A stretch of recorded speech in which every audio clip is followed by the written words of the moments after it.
Two students of the Northeastern Hill University, Nehu, were critically injured on Monday evening after a speeding car rammed into them near gate number 2 of the university campus, triggering shock and concern among the student community. The accident took place around 7 p.m. when a Maruti car, reportedly coming from inside the campus, first hit a parked scooty before veering toward the gate area where the two students were standing.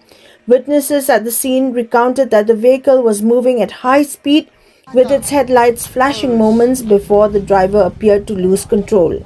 Several eyewitnesses also alleged that the driver seemed to be under the influence of alcohol.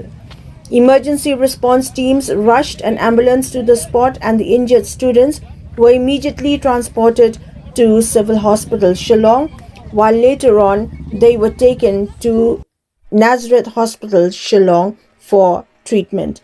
Their condition remains serious according to initial reports. Police personnel from the Markanraw outpost reached the location shortly after the incident. They have seized the vehicle involved and detained the driver for questioning.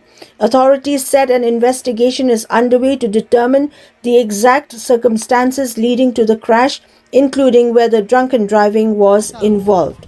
The incident has raised fresh concerns about vehicular movement inside the university campus, with students demanding stricter monitoring of speeding and enforcement of safety norms.